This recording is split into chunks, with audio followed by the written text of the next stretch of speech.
Tomai cuidado, para que ninguém vos escravize por vãs e enganosas especulações da filosofia, segundo a tradição dos homens, segundo os elementos do mundo, e não segundo Cristo. Estamos iniciando mais o nosso podcast, né? Tão agradável, tão bom estar aqui com você. Para nós também é muito bom estarmos aqui uns com os outros. É sempre uma experiência muito boa mesmo, tudo aquilo que nós aprendemos, tantas coisas que nós descobrimos. Então nós queremos dar em primeiro lugar nossas boas-vindas. Eu quero dar as boas-vindas. Eu me chamo Marjorie. Eu sou o Thiago. Sou o Vinícius. Eu sou a Larissa. César Augusto. Eu sou a Tati. Oi, eu sou o Everton. E eu sou o Felipe. E nós estamos hoje com um tema muito legal, com um tema que eu acho que com certeza vai ajudar você a descobrir muitas coisas, que é sobre a influência da cultura na nossa vida. Nós já vimos a influência do nosso temperamento, quanto isso pode, nosso temperamento, o temperamento das pessoas que convivem conosco podem influenciar na nossa vida. E hoje nós vamos falar sobre a influência da cultura. E como sempre, a gente quer pedir ao César que dê uma introdução para nos nortear o rumo que nós vamos tomar no nosso podcast de hoje. Nós vamos falar hoje sobre a cultura, né? A influência da cultura na nossa vida, na nossa existência, na nossa realidade. E a grande coisa é o que é a cultura, né? Essa é a grande questão na vida, o que é a cultura. A realidade da cultura é algo que a gente precisa compreender, porque normalmente na nossa ideia nós temos expressões culturais. A gente pensa assim, música, teatro, uma pessoa que lê muitos livros fosse uma pessoa que tivesse muita cultura. Talvez essa expressão, muita cultura, já tenha uma ideia muito errada. O que é a cultura? A cultura é a expressão de um povo, certo? Que é, por exemplo, o que é a cultura? Como a mãe educa um filho. Como uma mãe educa o filho no Brasil, na França, a forma do horário dela dormir, de ter limites. Essa é a cultura. É tudo que é o ethos do povo, assim, aquela realidade onde molda o ser humano. Então, essa é a realidade que a cultura se manifesta. Então, comida é cultura. Como a cultura de um povo se marca muito pelas comidas, pela forma de se divertir, pela forma como eles expressam a sua vida espiritual, religiosa. Então, a cultura abrange tudo do ser humano. Tudo a cultura toca a vida do ser humano. Porque normalmente a gente tem uma ideia meio elitista de cultura, né? Fulano vai para o teatro, ele tem muita cultura. Não. Por exemplo, um índio. Qual a cultura do índio? É aquela cultura dele, que ele tem. Se ele faz, ele tem a cultura dele. Claro que nós temos culturas que se desenvolveram mais, que se, vamos dizer, elaboraram mais. Mas a pessoa, ela desenvolve a cultura dentro da realidade, da família dela, do ambiente, da escola, do trabalho, e por isso que influencia muito. A grande questão é saber se uma cultura, por exemplo, nós tínhamos uma cultura de substrato que era a cultura ocidental. A cultura ocidental, nós poderíamos dizer assim, que ela é a junção de 3 grandes cidades que marcaram, vamos dizer, a cultura ocidental. Jerusalém, Atenas e Roma.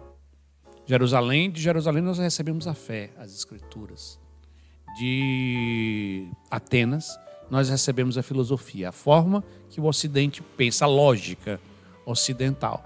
E Roma nós recebemos o direito e a forma administrativa, a forma como se organiza. Então, quando a gente diz que uma cultura existe, é que ela tem uma forma de moldar um ser humano. Por exemplo, a cultura brasileira é uma cultura que ela tem uma forma de educar uma criança desde que ela nasce até ela virar uma pessoa adulta. Por isso que a cultura tem as suas falhas, ou então nós, por exemplo, estamos vivendo hoje numa crise cultural. Por exemplo, é por isso que hoje uma mãe olha e diz assim: como é que eu vou cuidar de uma criança? Ela vai fazer um curso para cuidar de criança. Isso é uma coisa estranha. A cultura normalmente saberia, seria comunicado normalmente. As mães, as vozes, e assim, por exemplo, a questão da masculinidade, da feminilidade, faz parte da cultura.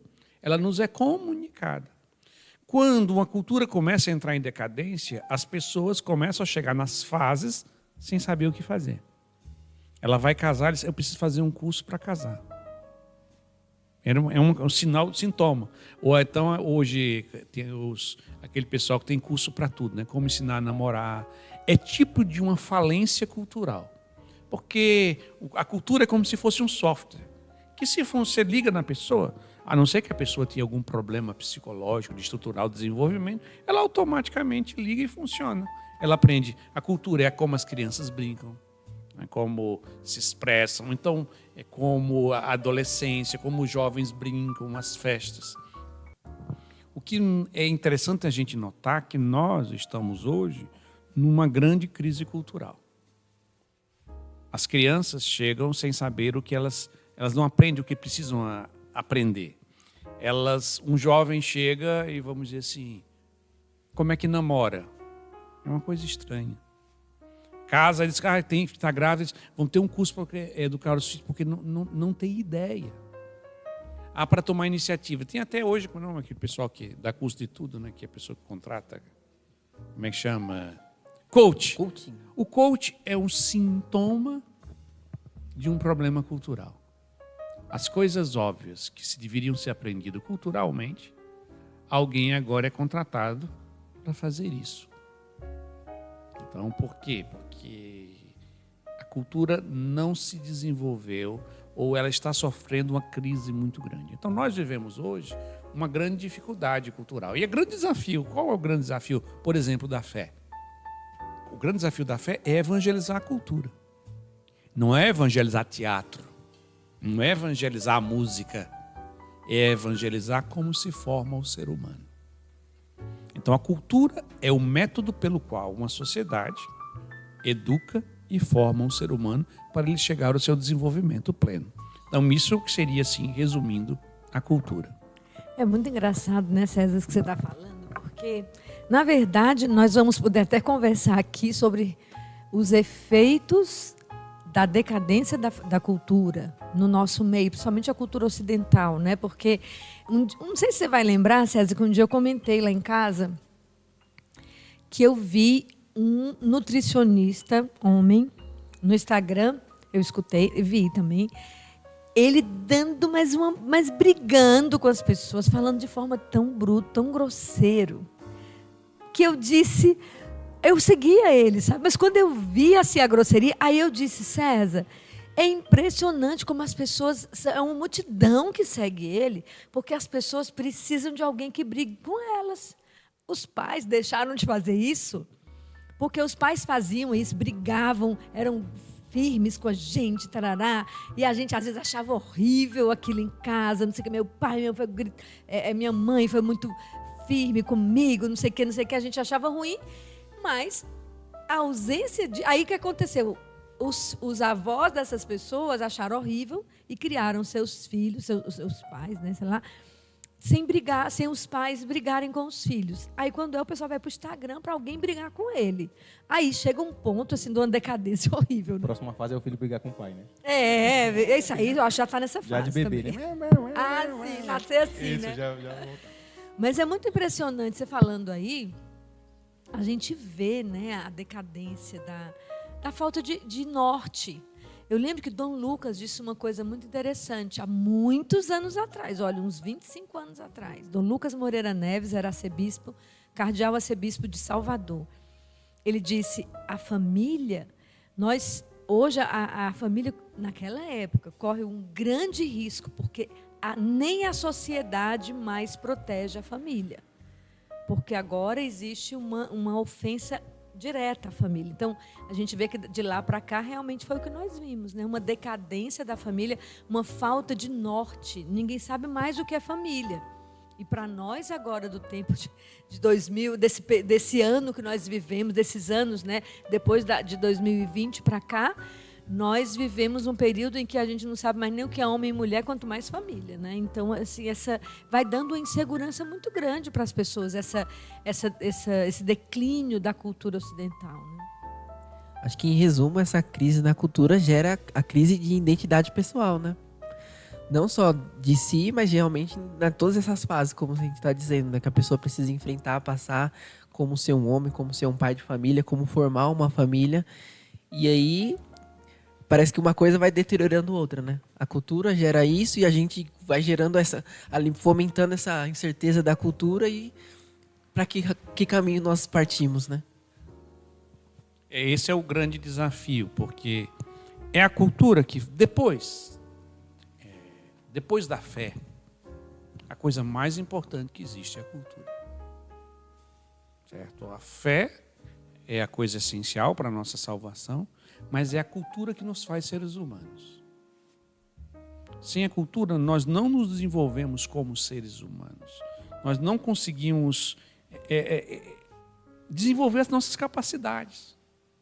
É a cultura, isso é qualquer cultura. Se você pega uma cultura muito simples, como uma cultura indígena, mas ela tem tudo que imagina, tem os ritos de passagem para a adolescência. Existe todo um processo do envelhecimento, da família. Aquele ser que nasce naquela tribo, ela sabe, ela tem a segurança de como ela vai passar por todas as fases na vida dela.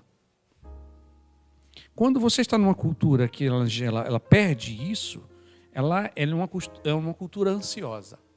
Ela começa a ter uma epidemia de ansiedade. Porque tudo é inseguro. Nada é certo. Imagine você tudo ficar em conflito. Você, não, eu vou me arrumar, eu não sei como me arrumar. Isso é cultura. Eu vou comer, eu não sei o que comer. Eu vou arranjar um namorado, uma namorada. Eu não sei como fazer isso. Isso tudo é cultura. A música é cultura. O lazer é cultura. Até a religião é uma expressão cultural. Então, a cultura nos ensina a ser seres humanos. Se nós tiramos a cultura, nós nos animalizamos. Nós vamos o quê? Morder para comer, fazer sexo e matar os outros para se defender. Isso nós conseguimos fazer sem a cultura. A gente vai querer o quê? Sobreviver. É a elaboração de uma cultura que faz com que as nossas potencialidades de ser humano cresçam e as nossas tendências de animalidade, ou que nós entendemos como pecado original, sejam corrigidas. E engraçado, em toda cultura faz isso. Claro que nós chegamos um dia, a humanidade teve a grande graça de ter um dia o auge da cultura ocidental, que conseguiu fazer isso da melhor forma possível. Mas qualquer cultura, se ela não for deformada, ela é melhor do que qualquer cultura, qualquer falta de cultura. É melhor uma tribo indígena, é melhor uma cultura, sei lá, asiática, não sei aonde, mas que elas têm todos os padrões dela. Então, ela sabe como pegar um bebê e tornar um homem, uma mulher, um ser humano, mesmo com falha. Então, isso é que é a cultura. E se a gente compreender esse direito, por exemplo, eu sempre gosto de dividir que nossos desafios são 3 níveis. O primeiro problema nosso é a fé. O segundo nosso problema é a cultura. O terceiro e o menor de todos os nossos problemas é a política. Certo? É o menor de todos os problemas. Quando a gente vê uma febre, né? Quando você vê um problema político, ela é um sintoma de uma cultura adoecida. E as pessoas às vezes querem tentar mudar a política. Não consegue. Porque com uma cultura desordenada, ela não tem. Todas as suas tentativas de reforma política, elas decaem, elas se destroem. Porque é a cultura que forma o ser humano, que engendra nele todas as suas possibilidades. Nesse sentido, parece que as pessoas até percebem essa crise na cultura e tentam buscar a solução da cultura na política, né? Aí fica buscando um salvador, buscando alguém que, não, esse aqui agora vamos mexer tudo, mas não entende, eu acho que a origem, né, a fonte desse problema. E até nos exemplos que você vai citando, eu fui pensando, né? Hoje eu sou pai de dois filhos e até para comunicar a fé tem um limite, né? Eu sei que eu sou o maior responsável, principalmente agora no início da vida deles, mas vai chegar um ponto que quase que eu vou entregá-los ao mundo de hoje, da cultura, do ambiente que ele estiver, e é ali que de fato ele vai se formar como um ser humano. Então, se eu não tiver essa preocupação de entender a cultura ou o meio em que ele vai ter inserido, vai quase que o meu trabalho todos podem ser jogados no lixo, né? Tipo assim, vai se perder nesse caminho. E eu refletindo também, vejo a importância que um líder tem na cultura, né? Nós vemos a questão de um líder, como por exemplo na Coreia do Norte, no qual ele tem na sua mão uma ditadura. É ele que é responsável. O que entra e o que sai lá, ele é o responsável. Então, eu refletindo aqui, né, toda essa parte cultural, esses dias até teve uma reportagem, né, um tempo atrás eu vi uma reportagem do país. Então, assim, a cultura de lá, quais os filmes que assiste? Os filmes do ditador X. E qual é as músicas? As músicas são, então tudo é controlado. A cultura daquele povo não pode sair de nada externo que está dentro dali do país. Então, que incrível. Então, assim, ali tudo bem, é um país muito fechado. Mas como um líder pode interferir totalmente nessa cultura? Por exemplo, o Brasil, ele hoje tem uma cultura, mas a cultura há anos atrás não era a mesma que hoje. E a gente vê muito isso, por exemplo, na Polônia, que hoje é um país um pouco mais católico, mas há um tempo atrás passou também por muitas dificuldades com o nazismo, o socialismo dentro. Então, como isso pode alterar, né, de um ano para cá, de algum tempo para cá, e como essas pessoas elas são importantes para que mude isso para o bem ou para o mal. E aí, assim, eu pensando aqui, até pode jogar para o César novamente a perguntas, como mudar um pouco essa história? Teria que voltar às raízes, como você falou, Jerusalém vem a fé, então a gente que é cristão, somos cristãos católicos, então a fé é a base, e aí tem também os romanos, né? Hoje você vê que as leis também elas já não são mais para punir, principalmente no Brasil, quando você vê as leis elas já não tem tanto sentido, elas estão mais para proteger o bandido do que para proteger a nação. E também a filosofia, no qual foi totalmente destruída. Então, antigamente nós tínhamos Aristóteles, grandes filósofos, e hoje os filósofos eles já não são mais aquele filósofo da metafísica, e sim o filósofo da ideologia. Filósofo coach. É o coach, né? Então, e os grandes, por exemplo, quando você vai numa universidade hoje, Marx, Nietzsche. Então, tipo, são filósofos que já são com ideais e não com a verdadeira filosofia de onde nasceu na Grécia, né? Então, seria, César, um caminho voltar às raízes? É muito interessante porque, voltando antes disso, normalmente nós temos um problema antes, né? Quando você começa a notar problemas culturais, é porque a cultura já foi embora há muito tempo. O grande problema nosso é isso. A nossa cultura foi influenciada, ela teve uma quebra.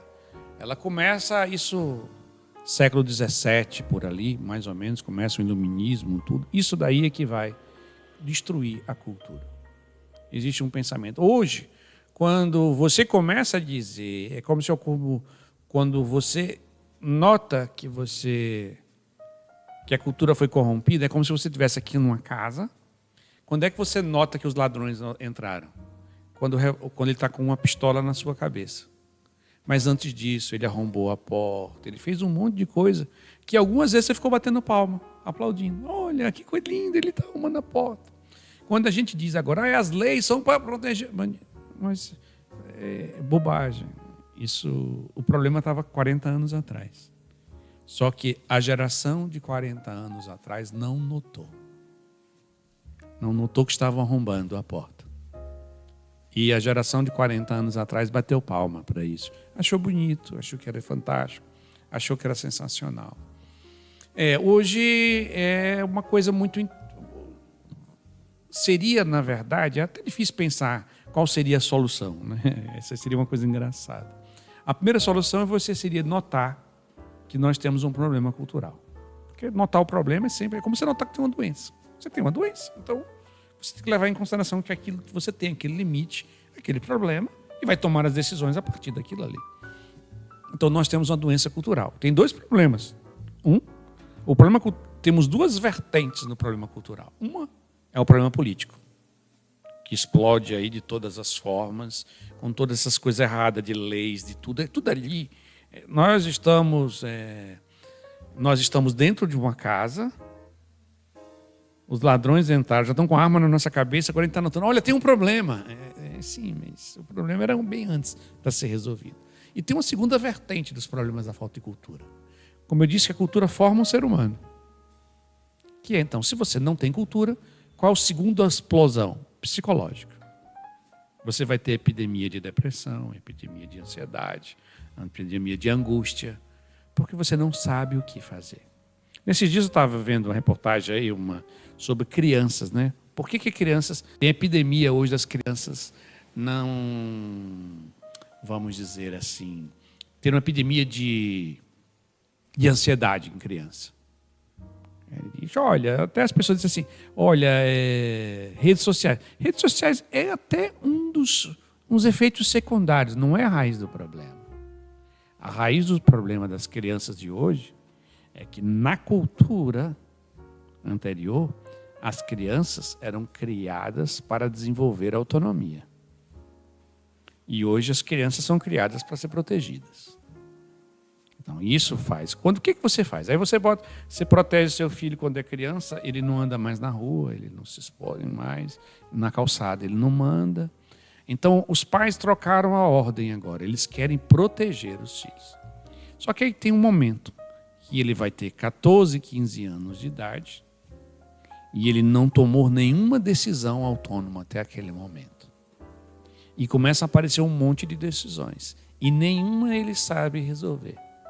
Porque tem coisas que você aprende com 2 anos de idade, outras com 3 anos, outras com 4 anos. Quando os problemas de 15 anos chegar, você vai ter uma certa capacidade de resolver. Quando você não tem, você se sente o quê? Ansioso. A ansiedade é a sensação. E é o que você vê muitos pais, assim, às vezes, meu filho e minha filha passou na faculdade e foi morar fora. Aí ele está voltando. Por quê? Com ansiedade, com angústia. Porque ele foi protegido até os 17, 18 anos. E com 18 anos... Antigamente o problema é que o filho ia achar ruim lavar a roupa. Não, mas hoje não é bobagem. Isso é bobagem. É porque ele não sabe decidir. E é engraçado que é uma geração que mais... Como é que chama? Mais dona de si que existe. Tem solução para tudo no mundo, né? Não, tem solução para tudo. E não só ela decide roupa, decide tudo. Mas os pais não... Aquilo que era para os pais decidir, eles passam para os filhos. Aquilo que seria para os filhos bater a cabeça... Então, tem muitos lugares, por exemplo, nos Estados Unidos, estão criando locais para as crianças brincarem sem supervisão de adulto. Engraçado, isso é cultura. Por exemplo, mesmo quando as crianças brigam, os adultos não intervêm. A não ser que seja 3, 4 tentando bater até matar um. Senão, porque as crianças, ao apanhar, eles vão ter que arranjar um meio de negociar, de falar, de correr para não apanhar. São soluções que a pessoa tem que ter na vida. Hoje em dia, uma criança não passa mais por isso. Porque até quando você vai numa festa de criança, vai ter um adulto supervisionando a festa. Eles não vão brigar, eles não vão entrar em conflito. Um adulto vai logo mediar o problema. E o que acontece? Ele não aprende a mediar problemas com 4 anos de idade, com 5, com 7, com 9. Tem sempre um adulto. Você vê que hoje, quando eles querem tirar os pais das crianças de celular, aí diz para o pai assim, não, arruma uma coisa para essa criança brincar. Aí o pai se desbanca a brincar com uma criança. Mas quando é que um pai precisou brincar com uma criança? Tem alguma coisa errada. Ninguém precisa brincar com uma criança. A criança brinca. Adultos fazem papel de adultos, jovens fazem papel de jovem e criança faz papel de jovem. Isso é uma cultura que nós perdemos. Hoje o pai passa o tempo todinho arranjando. Vê que por férias, né? Agora os pais desesperados precisam ocupar os filhos com brincadeira. Você sabe o que isso está significando? Você está tirando a autonomia dele. Então, é um ser sem autonomia, cheio de ansiedade. E tudo isso é cultura. Então, nós não só a vertente política está... Porque se fosse só a vertente política que tivesse problema, seria mais fácil. Porque pelo menos a sua família, por mais que você vivesse num lugar ruim, você criava a sua família da forma correta. Mas quando nós perdemos a cultura, não foi só a política que foi interrompida, mas a vida humana de educação psicológica foi. E nós temos hoje uma epidemia de problemas psicológicos. Quando o Vinícius estava perguntando, César, qual o caminho que a gente deve tomar para poder reverter essa situação, né? Eu fico pensando aqui, quanto então, olhando como nós, igreja, hoje a igreja precisa falar da fé, mas talvez ela também vai precisar de alguns nortes. Pelo menos nortes. Eu não estou falando que tem que ser um caminho reto, sem nenhum tipo de maleabilidade. Mas, ao contrário, tendo um muro, né, como se fosse assim, uma muralha, que a pessoa pode ir de um lado, do outro, para andar em cima da muralha, quase cair para o outro lado, mas ela tem que ter alguns parâmetros. Hoje, talvez a nossa... Porque antigamente as pessoas vinham com a cultura e ela era evangelizada. Então, era muito menor o trabalho. O trabalho fica muito menor. É por isso que hoje a gente vê o quanto, por exemplo, no nosso caso, no movimento, a gente tem evangelização, escola de oração para jovens casais, para jovens, para adultos.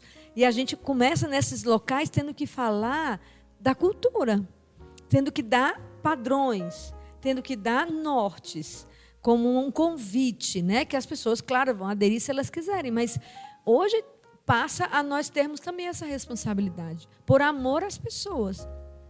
Porque elas ficam... Quando você estava falando aí, meu Deus do céu, ter que ensinar a pessoa... Foi uma das coisas que mais me impressionou.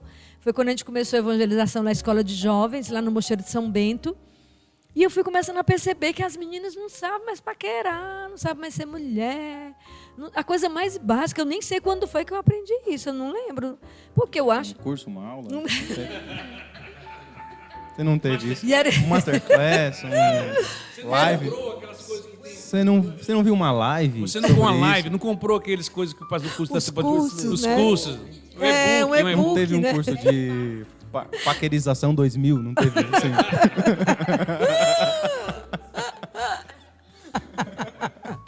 Paquerização 2000. Gente, apresento-lhes o Everton. Esse é o Everton, viu? Paquerização 2000. Esse ultrapassou. E via carta. Ele tá parafraseando a evangelização 2000, viu, gente? Estou dizendo isso para você para dizer a minha idade, mas tá bom, tudo bem. Seguinte, mas o que eu me impressionei, porque eu não aprendi. Ninguém me ensinou. Eu acho que deve ter sido... Aprendeu. Mas só que quando o aprendizado é cultural, você não percebe. Então, é natural, né? É natural. Então, por exemplo, eu acho que na minha família, a minha mãe, ela sempre foi essa pessoa, ela gostou muito de arrumar as meninas. Eu sou a mais nova de 5 mulheres, então, e tem 2 homens também. Mas falando especificamente das mulheres, então, a minha mãe talvez tenha ensinado minhas irmãs e eu peguei por osmose. Deve ter escutado uma coisa ali, outra ali. Mas nunca vi ninguém... A mamãe dizia, minha filha, seja simpática, seja não sei o quê. Ela gostava que a gente se arrumasse. Seja uma menina que seja sempre simpática, atenciosa. Então, eu acho que eu aprendi, né, gente? Que agora eu estou lembrando. Então, você pode agora dar um curso de paquerização 2050. Paquerização 2050, né? Mas, assim, eu fico impressionada. Porque eu lembro que eu falava isso para as meninas de 2015. Eu dizia, gente, que é isso, meu povo? Epa, vamos lá, rapazes, meninas, se movimenta aí, que era parecido todo mundo meio engessado. E sempre, especialmente as meninas, cheias de insatisfações, porque os rapazes. E eu dizia, me parece que os rapazes podem ter problemas, mas o problema nasceu em vocês. Porque, às vezes, nós deixamos de ser as mulheres que nós deveríamos ser, atingiu diretamente os homens. Se há uma coisa assim que atingiu e levou a essa falta de comunicação, né? A essa falta de... O homem e a mulher não conseguiam mais falar com essa perda da cultura. Né? As mulheres não conseguiram. E é engraçado, o que eu acho interessante, é que mesmo, como é uma coisa cultural mesmo, como... Mesmo pessoas que não são cristãs, eu já vi famílias que não eram cristãs, que não tinham grandes formações, mas como tinha cultura, as meninas sabiam fazer isso naturalmente. Quando você via, já estava namorando, já estava casando, porque já tinha aquilo dentro delas, da forma de fazer, da forma de agir. Então, isso é uma coisa assim que me impressiona. Nós, talvez até nós podíamos conversar aqui sobre os efeitos dessa decadência da cultura. Quanto nós vemos, com certeza, os coachings, o Instagram aí, arranjou emprego para muita gente, pelo menos a parte é boa, né? Porque aí tirou o desemprego. Cuidamos de outra coisa. Mas um monte de coach, um monte de pessoal do Instagram, influencer, que a pessoa não sabe viver se não perguntar àquela pessoa como fazer. Como lavar uma louça, né? Exatamente, não sabe. Enquanto um chora, outro vende lenço, né? É verdade. Tem a demanda, tem o cara que ocupa. Bom, então pelo que eu vi, acho que o primeiro passo para tentar fugir disso seria com a educação. Claro, não fazendo cursos esses exemplos esdrúxulos que a gente está dizendo, mas, por exemplo, começando então com a educação infantil. Eu acho muito interessante quando a gente já citou algumas vezes, por exemplo, usar as virtudes na educação, né? Então você começa lá com a temperança, fortaleza, justiça, mas principalmente aqui na prudência, né? Você já estimular a criança no período certo, a ela ir tomando decisões, ela ir aprendendo a viver no ambiente que ela está e virar gente, né? Como esses exemplos que a gente foi citando. E depois, já não só usando esse exemplo em crianças, até nós mesmos, né? Como a gente percebe, então, a degradação que está a cultura, o meio que a gente está inserido, ver aquilo que nos falta, aquilo que a gente tem insegurança, aquilo que está apertando mais o nosso calo e procurar uma solução, seja com um exemplo distante de um santo da igreja, ou um exemplo próximo de alguém que nos sirva como uma referência ou como um caminho que nos ajude e procurar, pouco a pouco, mudar, começando de nós mesmos ao nosso redor, né? Eu acredito que o primeiro caminho, acho que o César falou um pouco disso, é detectar que isso existe. E detectar que eu sou filha deste mundo que hoje está dessa forma. E quais são as consequências disso na minha vida. Então, porque como o Tiago colocou aqui, porque eu não aprendi a lavar a louça, é porque eu não sei arrumar uma casa, porque hoje em dia tem curso de arrumar a casa, gente, que as pessoas não sabem arrumar a casa. Não, só para dizer que eu aprendi a lavar, mas não precisei fazer curso, não. Só um adendo. Então, assim, eu acho que detectar o que acontece dentro de mim, em que eu fui atingido, estou desnorteado, para buscar ajuda. Né? Ou seja, estudar, descobrir o que eu acredito. Né, ver as zilhões, eu particularmente não tenho condição mais, né, de ver essas zilhões de informações que o Instagram dá. Eu acredito assim, para mim, Marjorie, tá? Para mim, seguir o movimento, o meu carisma, vivê-lo, e isso tem trazido em mim grandes construções.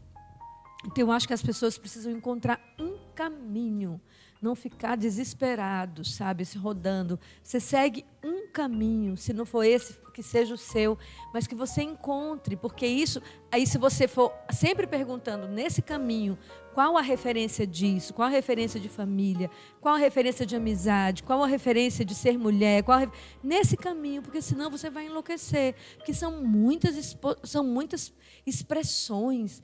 Hoje em dia as redes sociais deixam a gente louco de informação que eu não aguento mais. Eu disse, não quero. Porque a gente fica doido, entende? Assim, a nossa cabeça não chega num ponto que me faz viver. Eu fico a vida inteira buscando. Eu não quero passar a vida buscando, eu quero encontrar logo e viver. Porque se for só para buscar, a gente fica sem realizar. A gente não realiza como pessoa. Eu não posso ficar tanto pesquisando essas coisas, porque eu preciso ter tempo de viver, de conviver, de estar com a pessoa, de saber como ser amiga, de saber como estar aqui, como trabalhar, como estudar. Então, assim, eu penso que é uma coisa que a gente precisa aprender, mas aprender logo por um caminho que eu preciso seguir e começar a viver. Porque a gente tem muitas amizades, muita coisa para viver e sair dessas redes, né? E não ter medo de errar também, né? Às vezes a gente fica com medo de arriscar, porque eu posso errar com isso. Tudo bem, erre e aprenda com o seu erro, né? Isso que você falou, Marjorie, sobre essa questão de... A pessoa ela tem a boa intenção de procurar um norte para seguir, só que ela começa a se deparar com tanta informação que ela não consegue encontrar esse norte, justamente porque são vários, levando talvez para o mesmo lugar, mas ela não consegue unir as informações. Não, e ela vicia em procurar. Esse que é o grande perigo, na minha opinião. A pessoa vicia em procurar em novo, e deve ter mais. E como você botou na sua vida, minha filha? Como você mudou? É uma coisa, começa uma, mas não termina também. É um exatamente. Risco pra buscar Então, assim, somente.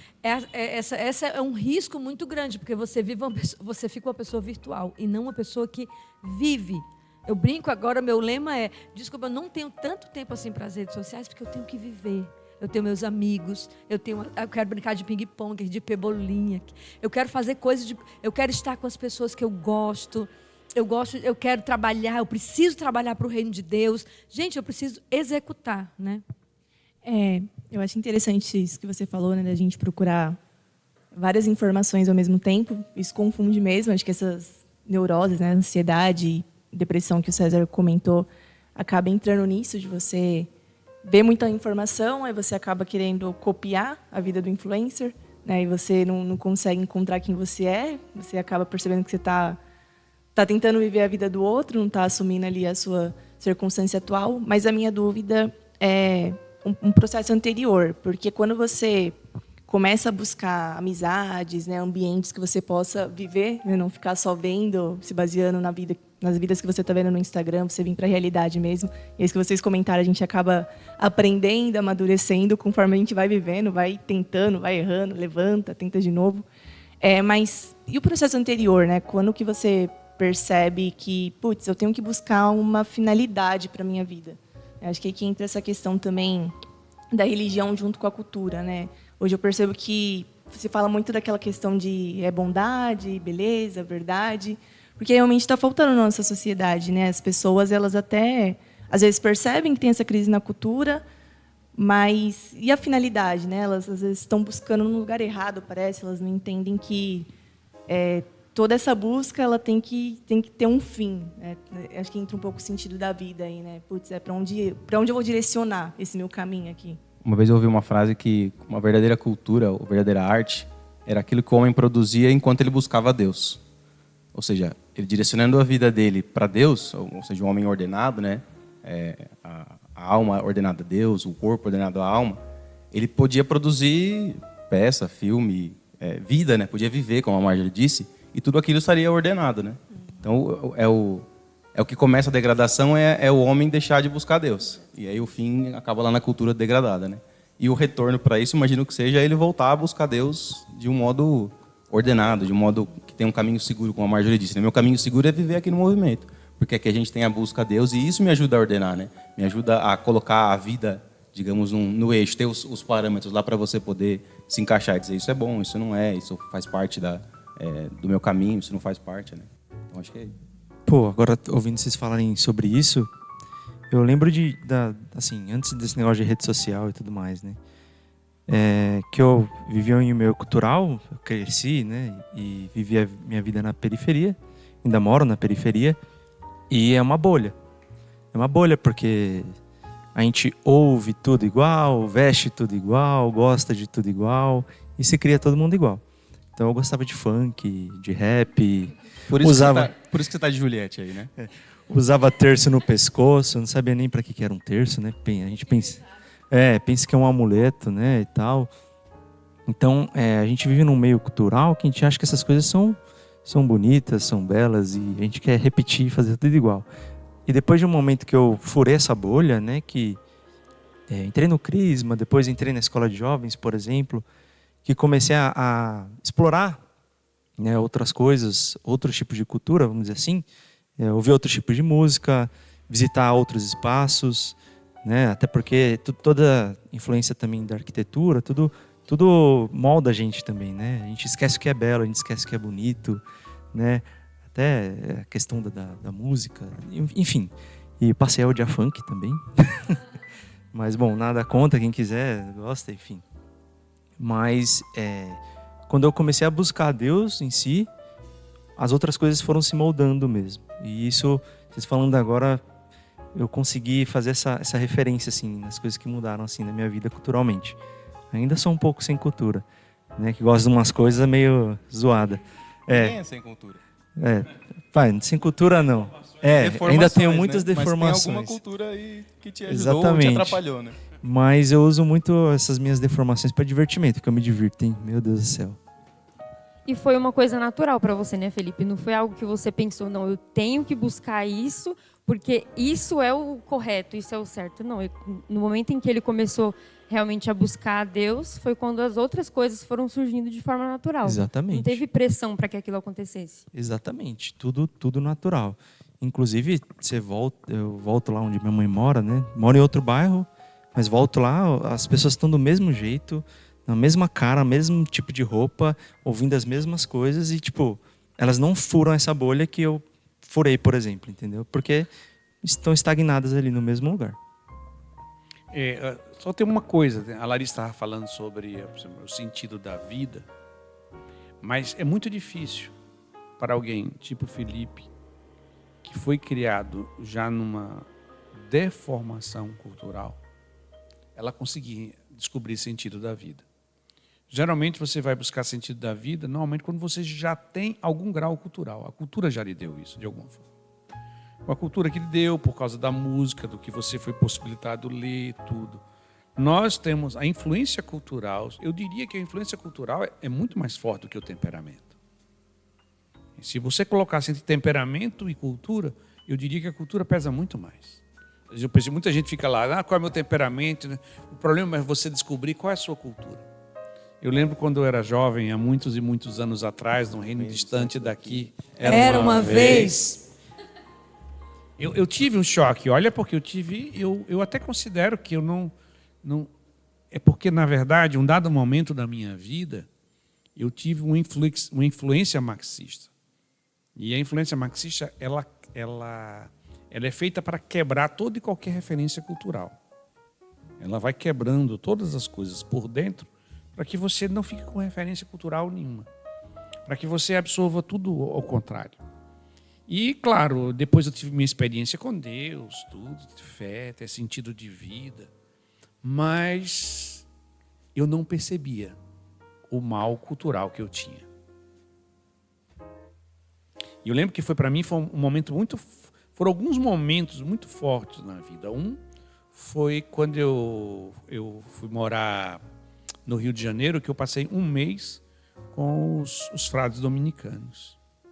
E quando eu sentava, a gente passou um mês lá, a gente sentava na mesa, quando eles começaram a não só conversar, a forma como eles comiam, a forma como eles conversavam, naquele momento deu um clique dentro de mim. Que eu era realmente... bárbaro. Eu era um bárbaro. Eu tinha deformidades culturais. Naquele momento eu olhei e me senti, cara, tem alguma coisa errada em mim. Porque a cultura faz a sua mente. É como você vai ler. São os seus olhos. A sua cultura são os seus olhos. É como você vê o mundo. É como você vê. Como é que você acha que uma mulher está vestida bonita ou feia? Depende da sua cultura. Como é que você acha que uma casa é feia ou bonita? Depende da sua cultura. A sua cultura são os seus olhos. Naqueles dias eu me senti... eu acho que eu fui visitado pela graça de Deus de compreender a cultura. Acho que foi o primeiro momento assim, sabe, de dizer, meu Deus, tem alguma coisa errada na minha estrutura mental.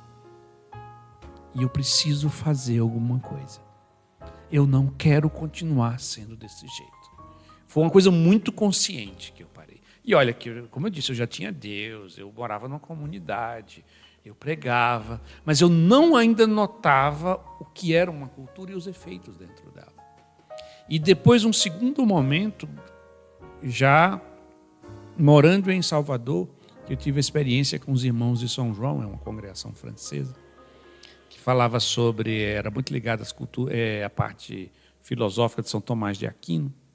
Ali também foi um segundo momento na vida que eu olhei e disse, tem um bocado de coisa torta na minha cabeça. E era engraçado, eu rezava, eu buscava Deus, eu buscava ser santo. Mas aí eu comecei a notar, é como isso, a cultura é como a educação familiar. Tem erros que a gente comete que a gente nem nota. Porque nosso pai fazia, nossa mãe fazia, e a gente foi educado daquele jeito, a gente se converte e tudo, mas continua repetindo aquilo ali. E ali foi um momento de perceber. A cultura marca muito mais a gente. Eu vejo muita gente preocupada com o seu temperamento. a gente devia ser mais preocupado com os efeitos culturais, tanto positivos como negativos.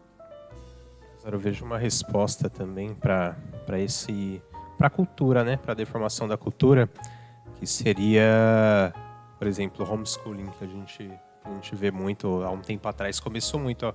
Eu vejo de uma forma também como uma resposta para isso, né? Você vê que a cultura está deformada, você tem filhos, e bom, colocar ele ou numa escola ou deixar ele para o mundo, se eu conseguir educar pelo menos até uma idade ali da adolescência, pode ser que seja eu consiga reprimir mais o lado ruim da parte cultural. E também vejo isso de uma forma talvez um pouco mais extrema, talvez, não sei se seja a palavra correta, mas tem muitos grupos, muitos movimentos que vê a deformação da cultura, e aí ele vê que ele conhece a beleza, ele conhece as coisas boas que precisam ser feitas, só que eles fazem de forma agressiva. Então, quantas vezes a gente já viu assim, um grupo que podemos dizer mais tradicional, e aí ele tem a virtude, ou aquela coisa boa para mostrar para a sociedade que isso está errado. Então, a música bela, a arte bela, mas a forma com que é transmitida para o mundo acaba sendo tão agressivo que a pessoa que está do outro lado, dentro da bolha, ela, tipo assim, ela chega nela de uma forma que dá uma certa repulsa daquilo, né?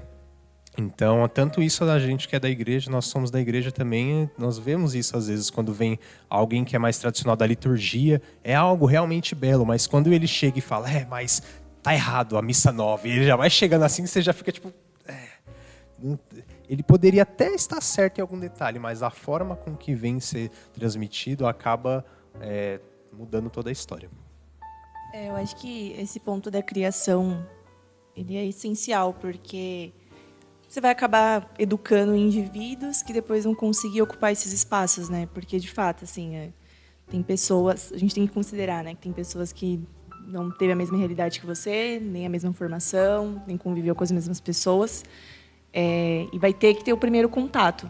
Então, você estava falando da questão do homeschooling, eu percebo um movimento muito de colégios católicos também hoje em dia, né? O pessoal se envolvendo mais até na própria política, educação, porque eles viram essa necessidade, né? Tudo bem, a gente conhece essa parte da busca pela verdade, mas a gente precisa levar isso para fora também, né? Se preocupar em educar os nossos, mas também se envolver nos espaços para a gente furar essas bolhas, né? Como o Felipe colocou. Então, você que está nos ouvindo, você deve ter percebido que nós apenas afofamos, né? Afloramos um tema. Nunca a gente vai conseguir terminar de conversar sobre um tema. Ao contrário, às vezes a gente parece que termina o podcast no auge, que precisaria conversar ainda mais e mais e mais. Mas o objetivo é isso, é também questionar você, fazer você pensar, fazer você pedir ajuda, né? E descobrir aonde você está nessa situação toda, em que pé você está, levar você ao autoconhecimento. Então, nós encerramos aqui. Queremos agradecer muito a sua presença aí, escutando o nosso podcast. Lembramos que você pode e deve enviar para nós sugestões de temas para nós conversarmos aqui e podermos também te ajudar. Lembre, nunca será a solução, mas poderá ser uma ajuda, uma luz, uma direção que pode te ajudar a sair dessa situação. Então, Deus abençoe você. Até o próximo. Fica com Deus. Tchau, gente. Tchau, tchau. Tchau, gente.